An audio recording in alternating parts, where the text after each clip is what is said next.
eu son Blanca e hoxe vou vos falar sobre o lavadoiro A Fonte de Arriba. Chámase así porque se sitúa no norte da aldea, que é Seville. Aquí lavaban os que vivían no Rueiro, no Campo da Torre e do Quinteiro de Baixo. Todos son aldeas de Seville. Ian lavar unha vez a semana. Bueno, aí está o depósito da auga, que cando se enchía baixaba por ese canle ata o lavadoiro.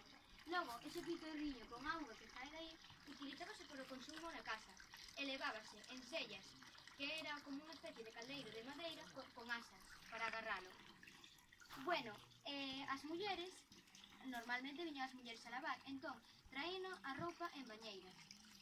Aquí, como non había lugar para poñer a roupa a clareo, tiñan que botar outra vez no capacho. E explícovos. Collían a roupa, lavaban no lavadoiro e logo poñían outra vez na bañeira para que se blandase co xabón.